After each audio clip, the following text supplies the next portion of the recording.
നമസ്കാരം, കൊട്ടാരക്കര മീഡിയയിലേക്ക് സ്വാഗതം. നടി മഞ്ജു വാര്യരുടെ കാർ തെരഞ്ഞെടുപ്പ് ഫ്ലൈയിംഗ് സ്ക്വാഡ് പരിശോധിച്ചു.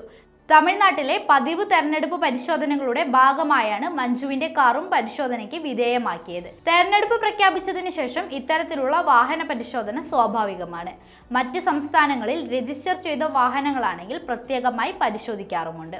ഇതിന്റെ ഭാഗമായാണ് മഞ്ജു വാര്യരുടെ വാഹനവും പരിശോധിച്ചത്. കഴിഞ്ഞ ദിവസം മുൻ മുഖ്യമന്ത്രി എടപ്പാടി പളനിസ്വാമിയുടേതടക്കമുള്ള വാഹനങ്ങൾ ഇത്തരത്തിൽ പരിശോധിച്ചിരുന്നു.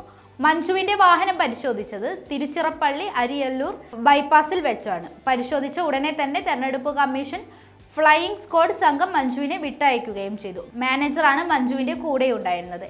എന്നാൽ മഞ്ജുവാണ് വാഹനം ഓടിച്ചിരുന്നത്. നിർത്തിയ കാറിൽ മഞ്ജുവാണെന്ന് കണ്ടതോടെ അവിടെ നിർത്തിയിരുന്ന മറ്റ് വാഹനങ്ങളിലെ ആളുകളെല്ലാം സെൽഫി എടുക്കാനും മറ്റും വന്നു. മഞ്ജു വാഹനത്തിനകത്തിരുന്നു തന്നെ ചിത്രങ്ങൾ എടുക്കുവാൻ സഹകരിക്കുകയും ചെയ്തു. തമിഴ്നാട്ടിൽ വ്യാപകമായി ഹൈവേകളെയും ബൈപ്പാസുകളെയും കേന്ദ്രീകരിച്ച് തെരഞ്ഞെടുപ്പ് കാലത്ത് പരിശോധന നടത്തുന്നുണ്ട്.